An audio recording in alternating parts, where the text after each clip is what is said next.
Right, with all due respect, welcome back. Big tech behaving badly. That is the topic tonight, and we're going to chime in and sort of get into the nitty-gritties of this bad behavior, and hopefully we can sort of get at the other side on what we can do, not just, you know, lament about these things. But just before we talk on the break, we were conversation about this content moderation exactly, right? What is it, and why is it important, and why is it needed, and why this specific gentleman, you know, going to court and saying he wasn't provided with psychosocial support? What is happening with this? Okay, so for many of you that use the internet, it's very important to recognize that it is a very nasty place.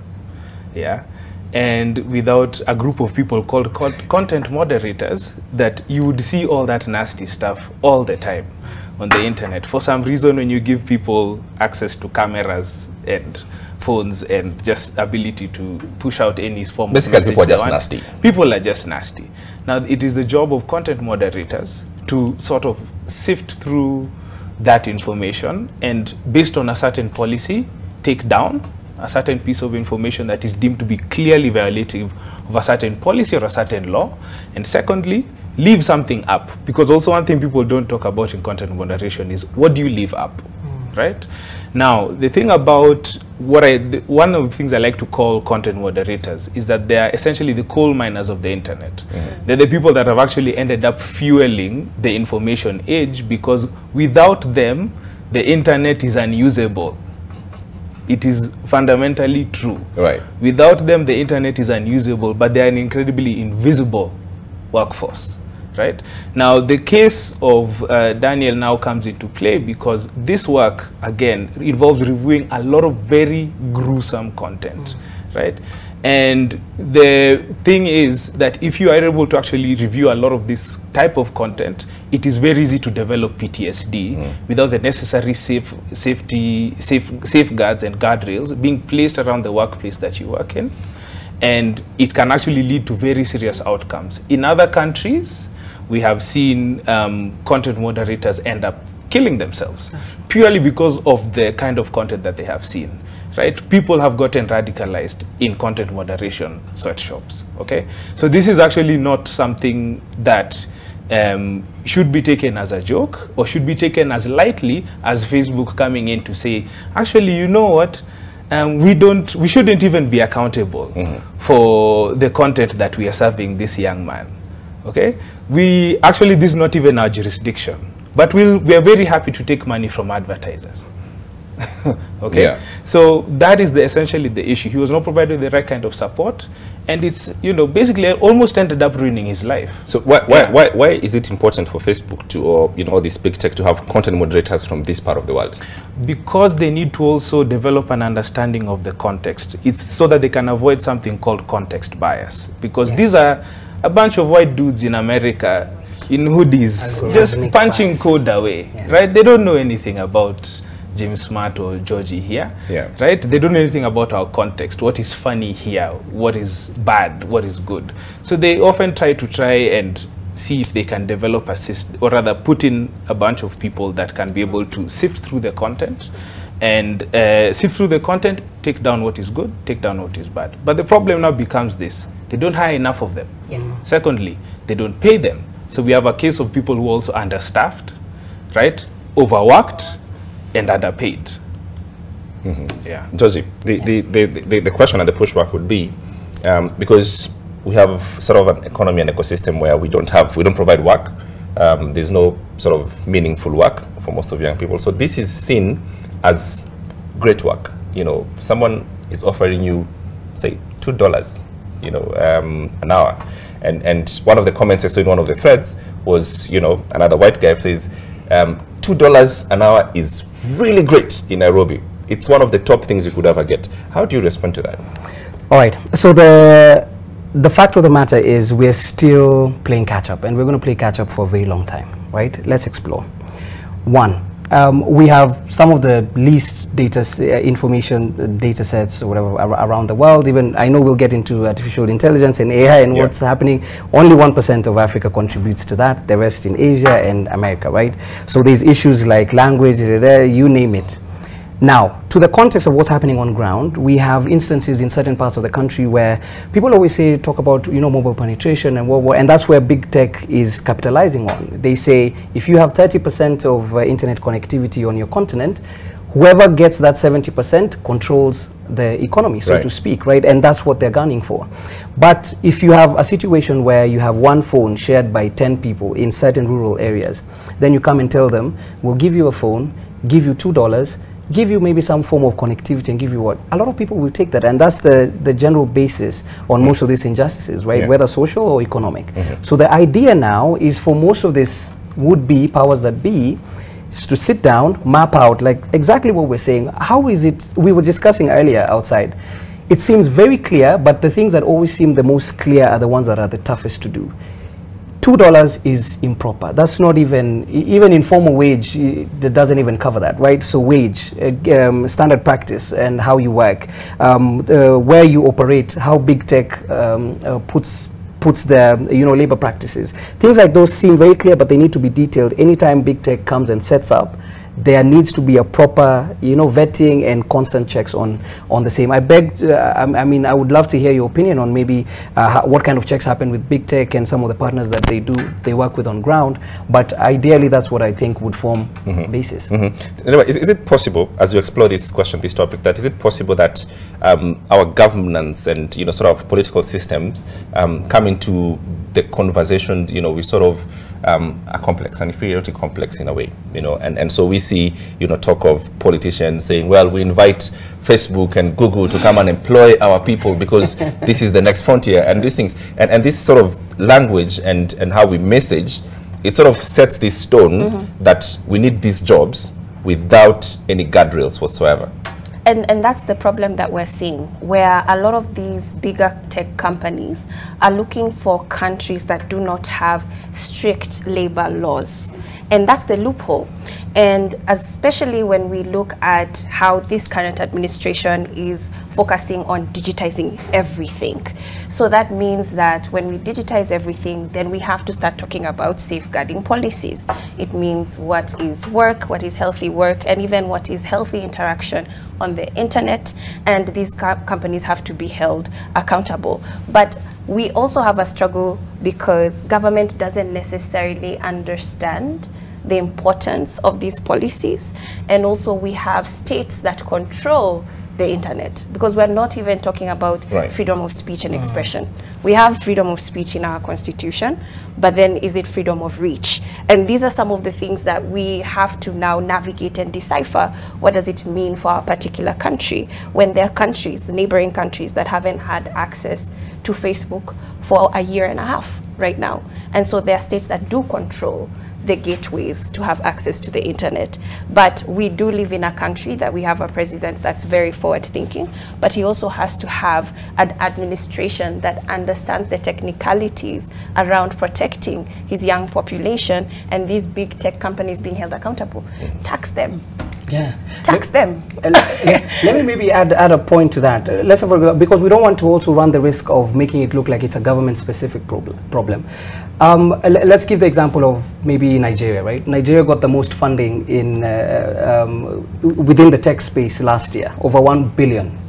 But 90% of what they set up in AI, setting up their data sets, importing their software, 90% is from outside the continent, right? So if EdTech, Agri-Tech, all these issues that they're trying to solve within the country are based on foreign models, with very little input from what's happening inside the country, then it's tough to understand how Africa will have its own digital sovereignty if we have the biggest players, the biggest countries, also getting most of the information relayed from outside. So we need to really, let's separate and tackle one by one. Is this an area of of importance or concern that this conversation of Africa and the tech community and the money that comes from the West and is sort of put together here with some sort of I'd like to call them offshore tech small companies and then taken back, right? Are we ready for that conversation, or it's just too early? I mean, I really don't know, because I have a very good friend who keeps asking me one very interesting question, which is whether the current state of the web as it is actually sustainable, right? That's because nice. there's a question of, you know, if we start asking all of these companies to abide by doing all of these things, the nature of what these companies do, in some essence, one of the reasons why they refrain from, you know, coming up with actual proper content moderation systems is that it becomes very expensive. That's true. Right? To actually run, set up the system. Exactly. Yeah. Mark Zuckerberg started Facebook because he wanted to find girls. Okay?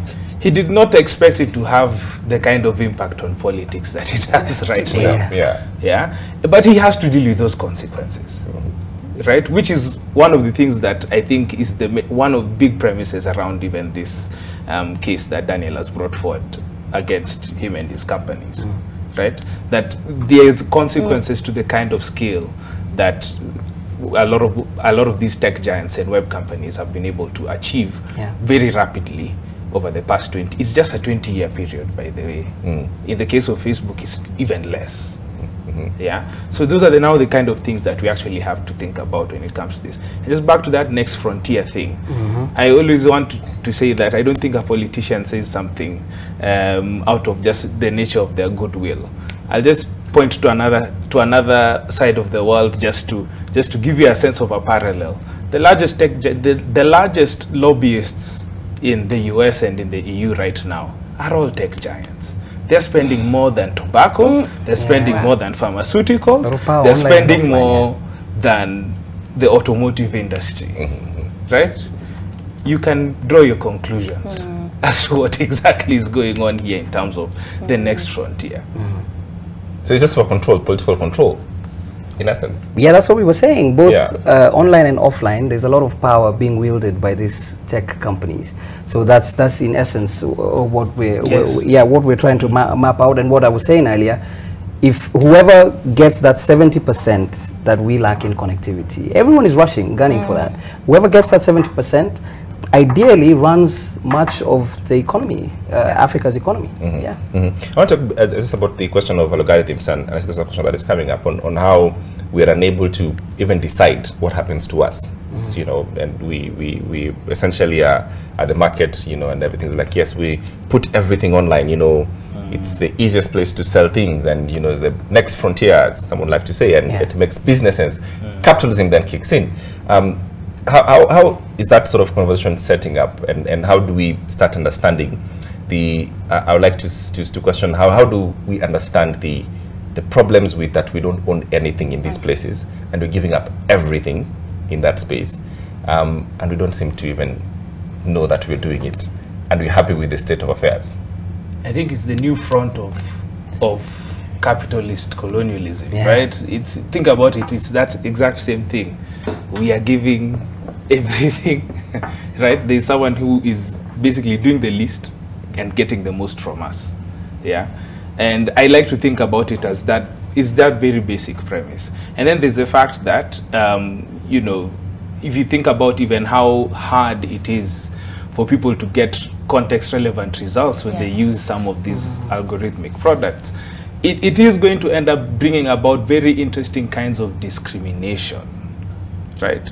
Because you're already seeing this in other countries where, you know, you find that certain minorities end up getting discriminated more against, either in terms of pricing, either in terms of credit, and we're now heading there, where a lot of the credit rating systems are now coming in, where people will be able to determine the amount of interest they can assign to you based off of not just your texts, based off of your texts and a whole lot of other things. And there's an algorithm is basically opinion written in code. That is what it is. So you can imagine the kind of biases that are instilled into this. You remember the scandal of Twitter, where people would upload a picture of a white person and a black person, and then the white person, the face would show up, but on the black person, they'll show your torso. It's going to get a lot worse if we don't get a grip of what this thing is actually going to end up bringing to us. But give me a sense, because you work in politics, a sense of this sort of algorithmic bias and how, you know, we sort of build into the things, and we not only see it like in political times, but we build the internet, you know, we say it's a nasty place, we build it with what we have, you know, and whatever we're giving it is creating this imbalance. So we've taken all our imbalance in, you know, the natural, you know, space, we've uploaded it online, and it keeps on growing and going. And sometimes you get into conversation, you're like, how did this conversation just turn so tribal and trivial? Yes, exactly. You know, literally the first text and the next thing is so trivial and tribal. And like, how did that happen? So isn't it scary, first of all, because the way we're talking about it, I think we're really watering it down, because even when you look at the research that FIDA Kenya did, and even when we look at violence against women, so we know that like women are harassed much more online, statistically proven, and especially politicians, journalists. And so when you look at this most recent 2022, we saw a jump in terms of online violence. It actually passed physical violence, and our politics is violent. Right. So for the first time ever, online harassment went up. Right. But also something that I saw, or with the work that we did, is there was a rise of bloggers, so many bloggers paid by the day to spread misinformation, disinformation, and just spread and hate speech, whatever, name it, insults to the competitor. And why this is concerning is we are already seeing a shift. Online, we are seeing a lot of young women choosing not to engage online.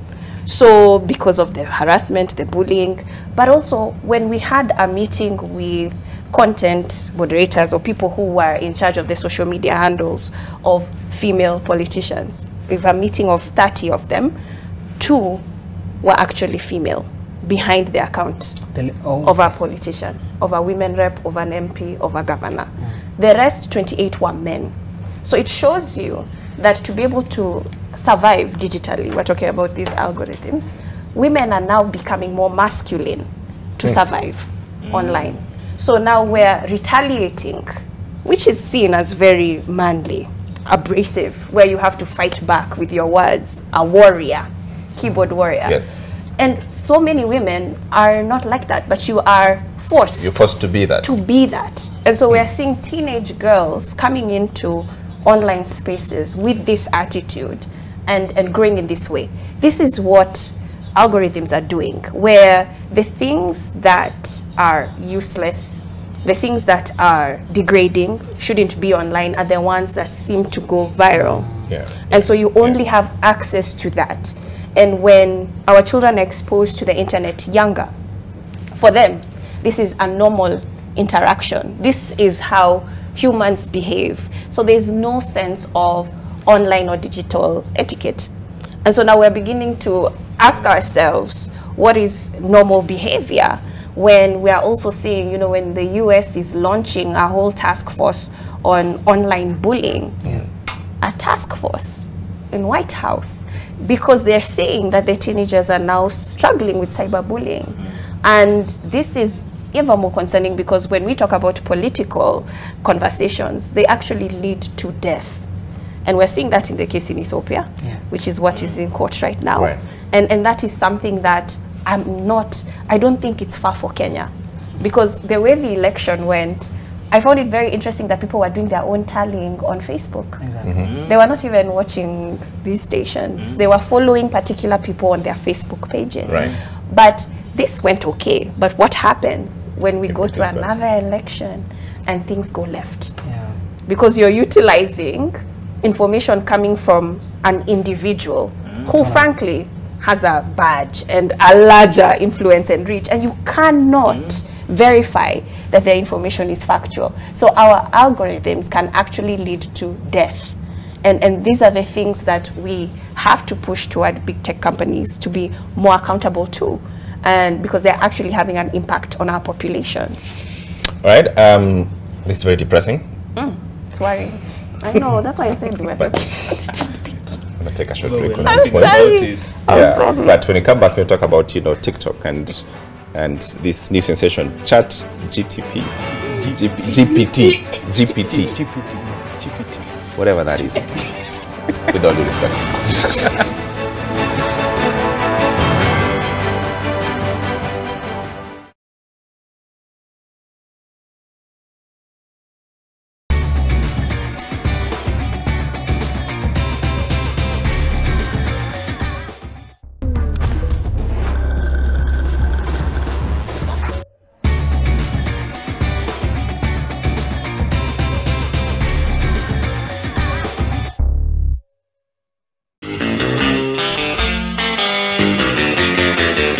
February is the month of love, and this February we've got an amazing activity for all the singles who are ready to mingle.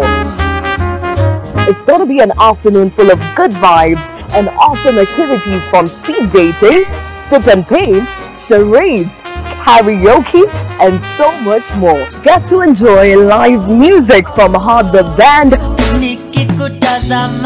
Catch the Season 3 Episode 1 live recording of the Joyrides podcast. Mark your calendars for February 18th right here at Anzana Gardens from 1 p.m. to 10 p.m. Get your tickets on Kenya Buzz today. That's www.kenyabuzz.com. XOXO, get ready to mingle. She's my lover, she's my lover. Any manager arriving at a club is expected to be positive, say the right things, set the tone, and hope things go well from there. Which is pretty much how Sean Dyche started his tenure as Everton manager, sitting down for an interview with the club's in-house TV channel. The notion that Manchester City buying Erling Haaland has helped Arsenal's Premier League title bid might seem a little off base at first glance. Grow your biashara by accessing loans, investment options, convenient banking, network opportunities, and so much more. Njoo tukujenge. Visit any one of our 93 branches countrywide. Family Bank is regulated by the Central Bank of Kenya.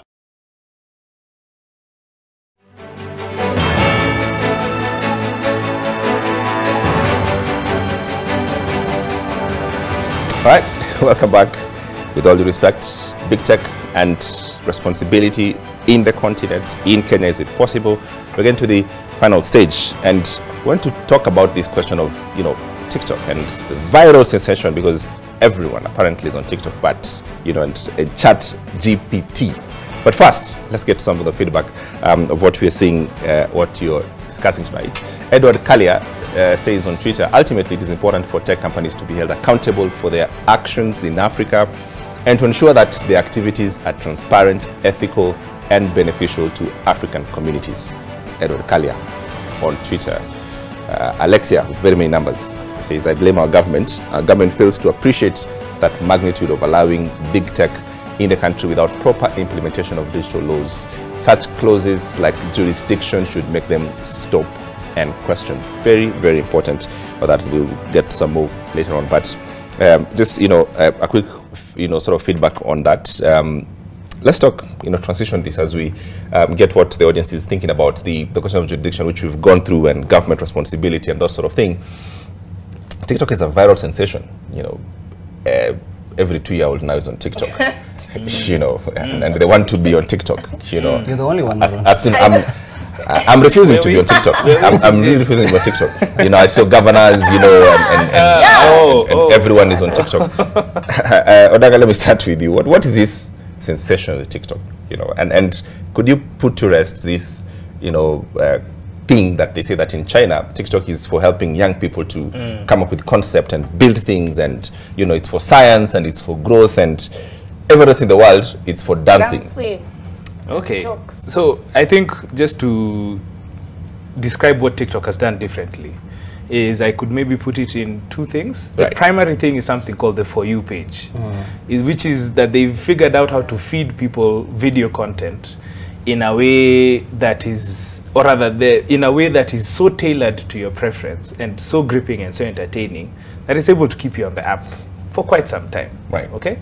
Now, the controversy when it comes to China is that the country has recognized that the application actually has addictive tendencies, number one. And I think very many people who are watching this can actually attest to the fact that it's very hard to put your phone down when you open that app and start scrolling down the rabbit hole. Good stuff just coming up. Because good stuff just keeps coming and coming and coming and coming and coming. But what we've seen is that, number one, it's very possible for very dangerous viral challenges to go, or rather very dangerous challenges to go viral on the application. And number two, that addictive tendency of the application is actually dangerous to children. So TikTok actually has a age limit for which someone can join, which is 13, but it's self-declared. Yeah, and they've tried to, I think, create like versions for kids, right? But most kids don't want to use the miniature version of TikTok. They want to use the adult version of TikTok with all the weird stuff, right? And so one of the things that we've seen is, you know, China itself has actually recognized that this application is, quite frankly, dangerous to young minds. And so they've come up with an age verification system for people in that country when they join, and they're limited to 4 hours per day of use per day. And on top of that, it is, I think maybe it needs to be fact checked, but people claim that, you know, the application there is a lot more productive and supposedly useful, but in comparison to the rest of the world, you know, maybe in this case the US is getting a taste of its own medicine. You know, it's full of dance challenges and lip syncing. But that's not to say that dance challenges and lip syncing are a bad thing. Yeah, also I don't think they are, but you know, some people have taken difference to, you know, how the app is treated within China and how it's treated outside. Yeah. George, what do you have to say about TikTok? But what do you do for TikTok first?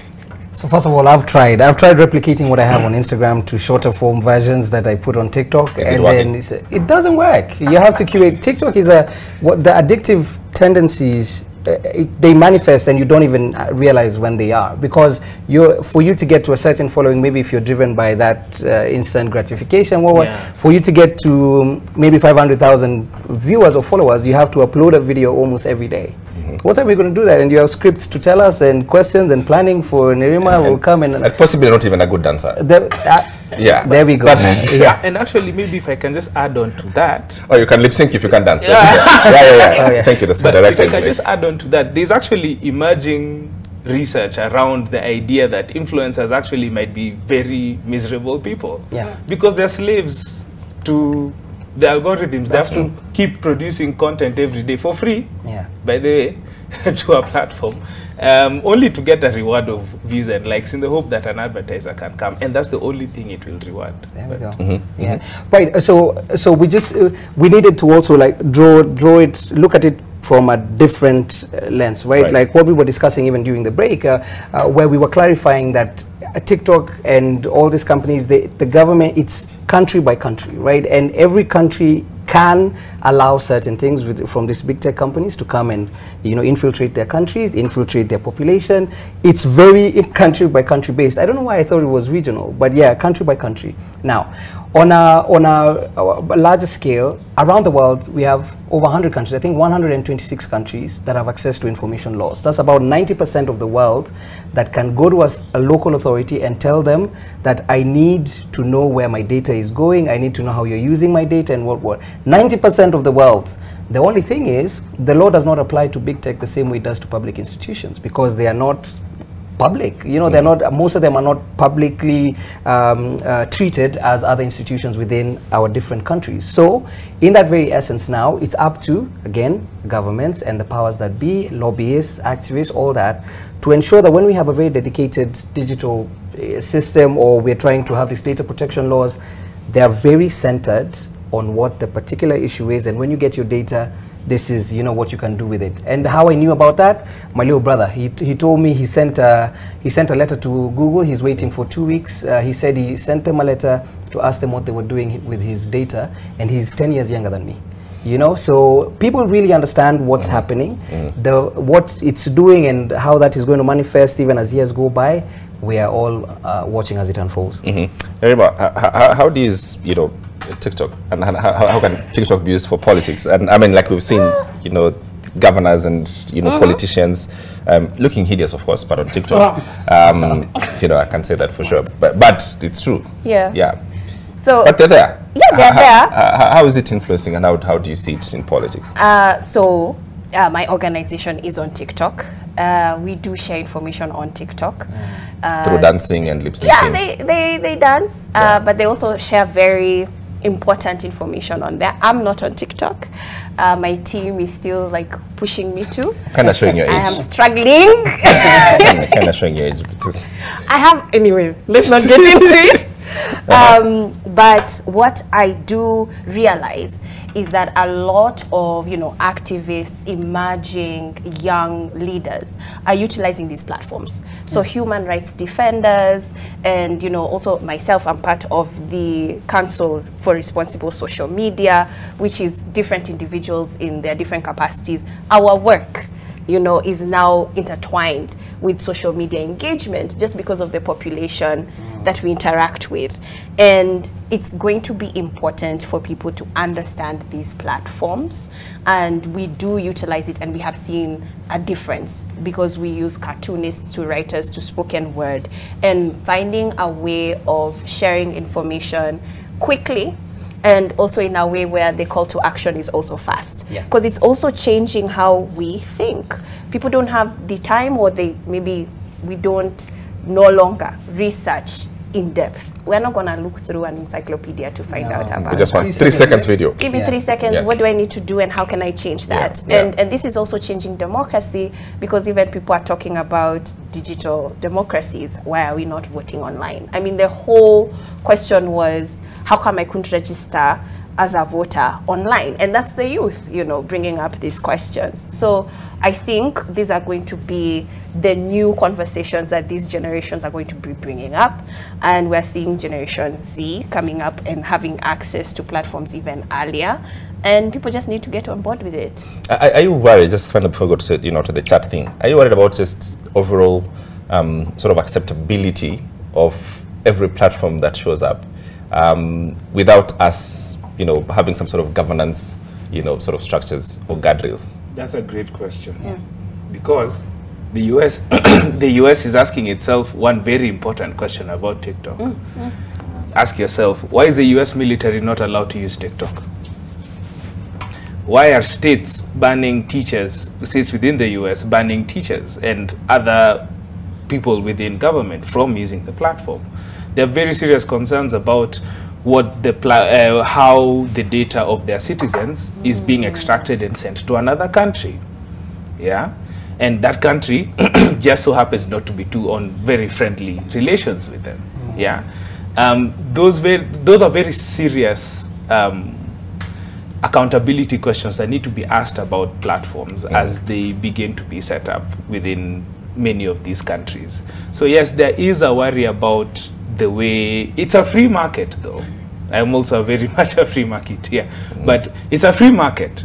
But also there has to be a sense of the questioning around, okay, so yes, you guys have come, you've checked into our country and you're sending you're picking all of this data. Where are you taking it? Where are you taking it? Could you show us where you're keeping our citizens' data? Because for example, I'll give you one very simple example of why this is very important, okay? Here's the truth about Cambridge Analytica. Many of us really don't know what actually happened between 2013 and 2017. Right? That's true. It is all within a black box within Meta's jurisdiction, wherever it is they claim it is, right? Within they will Meta's not offer to us. But again, because we do not have those avenues of accountability, right? Or those avenues, or not avenues of accountability, but avenues of access towards understanding what exactly happened, it's in a black box. Okay, and our democracy is actually happening within these platforms. So there has to be some sense of transparency as to what is exactly going on, because information is a public good. It's not something that can simply be privatized. And I don't think we should let Americans get away with turning our democracies into junk food. That's true. We should allow that to happen. You asked a crucial question, maybe before we go to the ChatGPT question, accepting everything that comes to us. So things will come and go. That's without a doubt. Were you ever on MiG-33 back when you were growing up? No. I saw it. You saw it. Vine, when all these platforms were coming, you saw it. Right? 7 seconds. Now there's another one called Be Real. There's WeChat. There's what. There's something coming. It's just upon every individual to also pick what works for them, because they're making a lot of millionaires. They're making, you know, there's that part as well. So the social status for a lot of people is going. So there's that side that a lot of people can't let go of, and when you drag policy into it, they're completely unaware or even ignorant of the fact that those things even exist. All right, we go to ChatGPT. You wanna have a go first? Okay. So my colleague Julian's, I walked into his, desk, and someone has showed up and puts literally one sentence about equity results, and into this app, and it writes a 700-word story out of this one thing. So it's brilliant. Why do we need journalists? If this thing can write a fantastic story with one line. You're asking for yourself. Why do we need this thing writes a story. Right now it is a writer, but years from now it's gonna be doing something else totally differently. And I think it's interesting that schools in this very country of ours are already discussing how students are using ChatGPT to do their exams and to do their essays. And so here we are as a country that is concerned about cheating and how our children must be guarded by the military as they do exams to avoid them from cheating. And now this is now a platform where, Google completely changed how we look at information. And now we have a platform that is even 3-4 times even better at the moment. And youth are now utilizing it to do their essays and their homework. So it's shifting. I think what we need to realize is, we were talking about social media platforms before. What is that going to mean for engagement on platforms? That means that people don't have to deal with people anymore.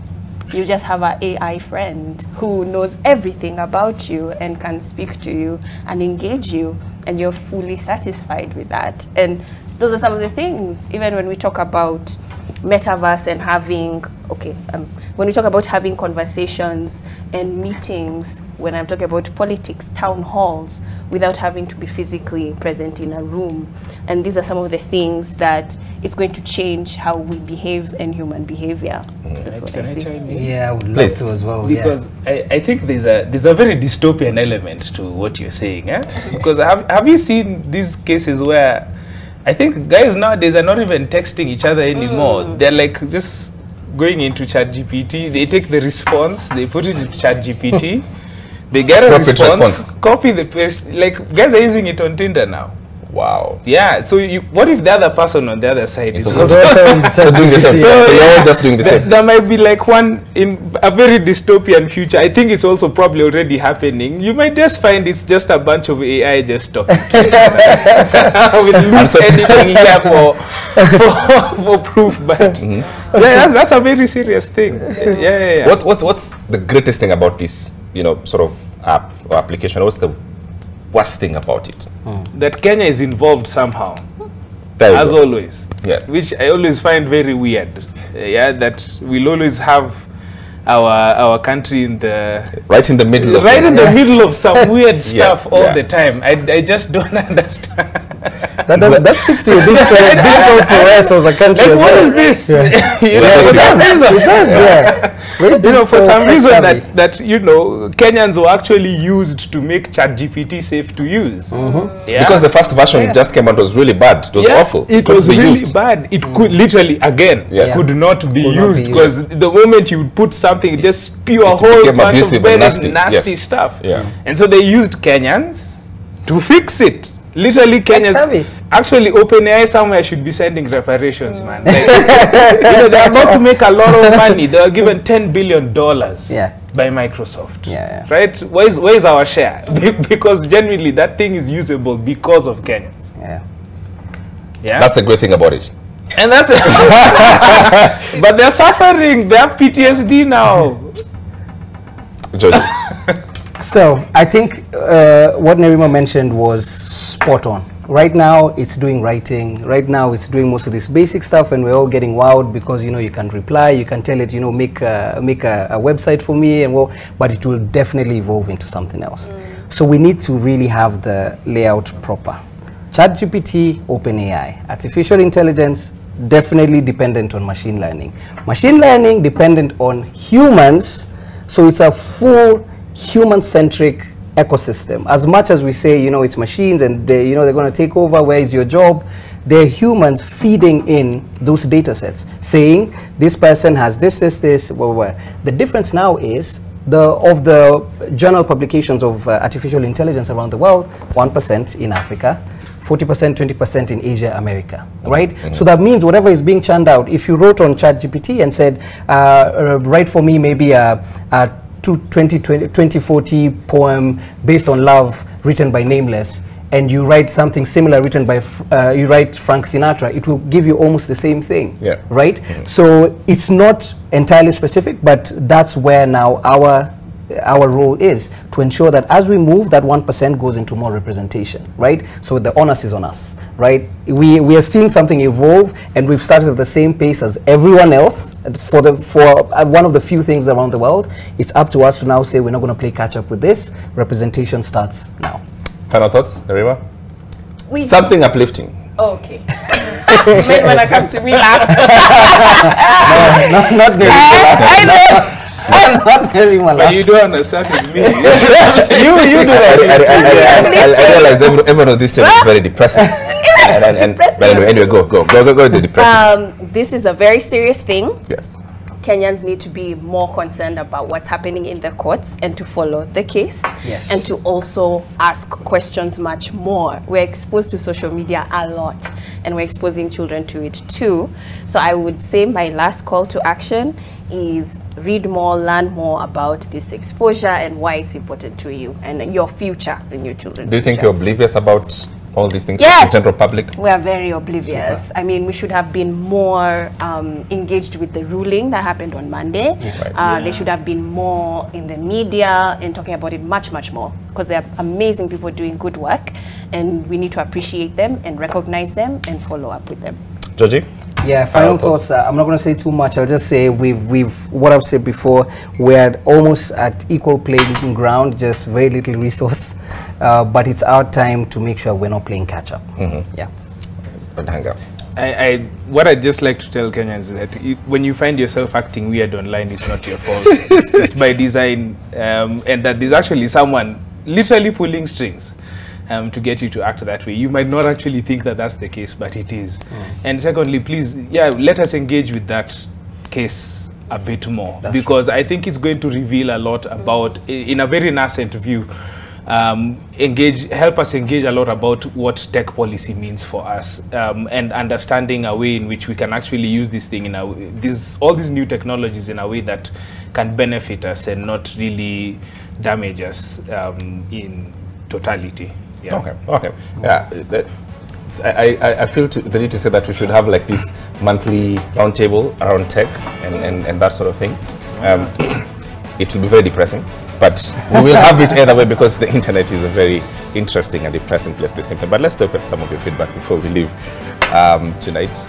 Edward Kipkalia: African citizens should be actively involved in the decision-making processes around big tech by advocating for their own rights, for greater accountability from tech companies. Couldn't agree more with Edward, who also has the next point. The TikTok algorithms are having a major impact on the way Kenyan youth are consuming content, with a focus on short-term entertainment. It can be difficult to focus on long-term consequences of these technologies' impact. All right. Dark digital colonialism and our government selling us knowingly as if they cannot consult experts. Discrimination, invasion of privacy. We're in trouble. And at Ken, Tanzania, US versus China in terms of technology surrounding cyber stalking, espionage, hacktivism is on another level. InfoSec is a big concern to the two entities. That's Ken, Tanzania. And finally, Mtukazi, AI isn't the way to go, period. You agree? There's little we can do about it. So, yes, well, so far, ChatGPT has not taken over my job. Happy. I'm also saying AI is not the way to go so far, until it does. But thank you to my panel tonight, Georgie Ndirangu, Global Moderator and Consultant Portland. Thank you for coming.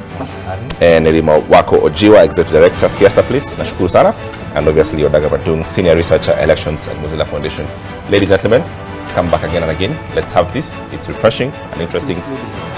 Yes. Good night. With all due respect, have a lovely night. My name is James Swart.